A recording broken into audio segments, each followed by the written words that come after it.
Elde Kur'an gibi bir mucize-i baki varken başka bürhan aramak aklıma zahit görünür.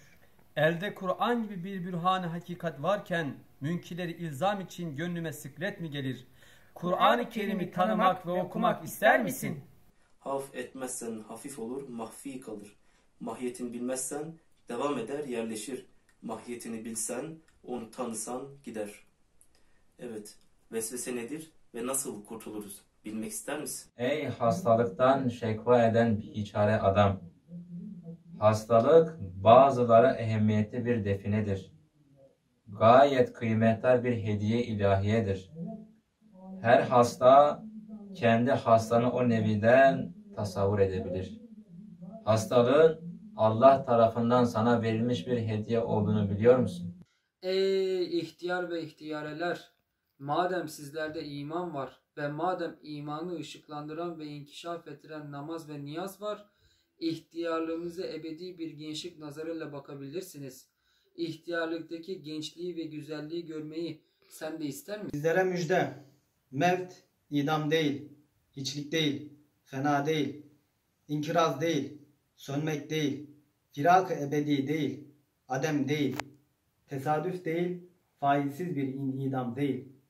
Belki bir faili hakim-i rahim tarafından bir terhistir, bir tebdil-i mekandır. Saadet-i ebediye tarafına, vatan-ı aslilerine bir sevkiyattır. %99 ahbabın mecmuası olan alem-i berzaha bir visal kapısıdır.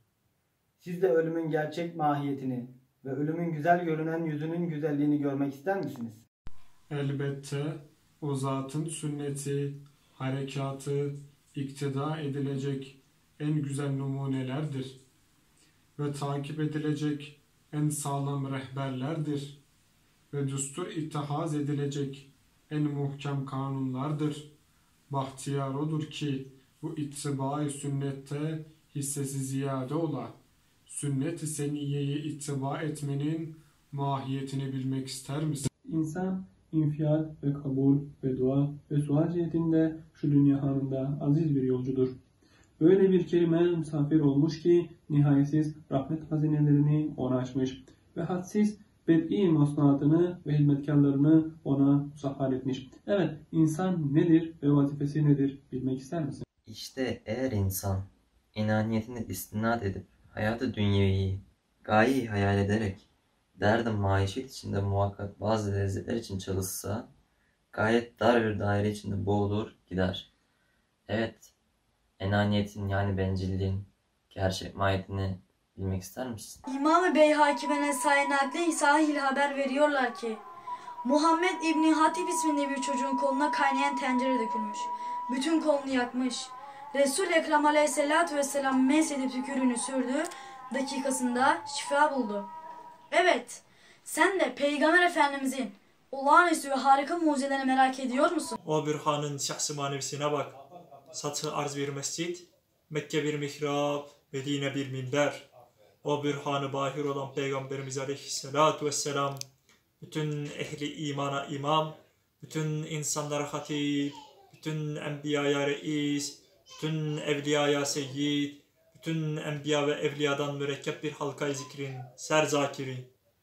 Peygamber Efendimizin şahs-ı manevisini gerçek manada tanımak ve bilmek ister misin? Gençlik hiç şüphe yok ki gidecek. Yaz, güze ve kışa yer vermesi ve gündüz, akşam ve geceye değişmesi, katiyen de gençlik dahi ihtiyarlığa ve ölüme değişecek. Eğer o fani ve geçici gençliğini iffetle, hayratla istikamet dairesini sarf etse, onunla ebedi baki bir gençliği kazanacağını bütün semavi fermanlar müjde veriyorlar. Sen de gençliğini ebedileştirmek ister misin? Elbette ve elbette ve herhalde kıyamet kopacak, haşir ve neşir olacak, dar-ı münazat ve mükafat açılacak. Ta ki arzın mezkur ehemmiyeti ve merkeziyeti ve insanın ehemmiyeti ve kıymeti tahakkuk edebilsin. Sen de haşir ve neşrin olacağını 2 kere 2 4 eder derecesini öğrenmek ister misin? Evde bulunduğumuz bu günlerde evlerimizi birer ilim yuvasına dönüştürmenin tam zamanı. Bu vesileyle Kur'an ve sünnet ışığında örülmüş, imani merak edilen bütün soruların cevaplarını mukni yani ikna edici bir surette cevaplandıran Risale-i Nur külliyatına başvurmaya Sizleri de davet ediyoruz. Haydi Türkiye'm, evde kal.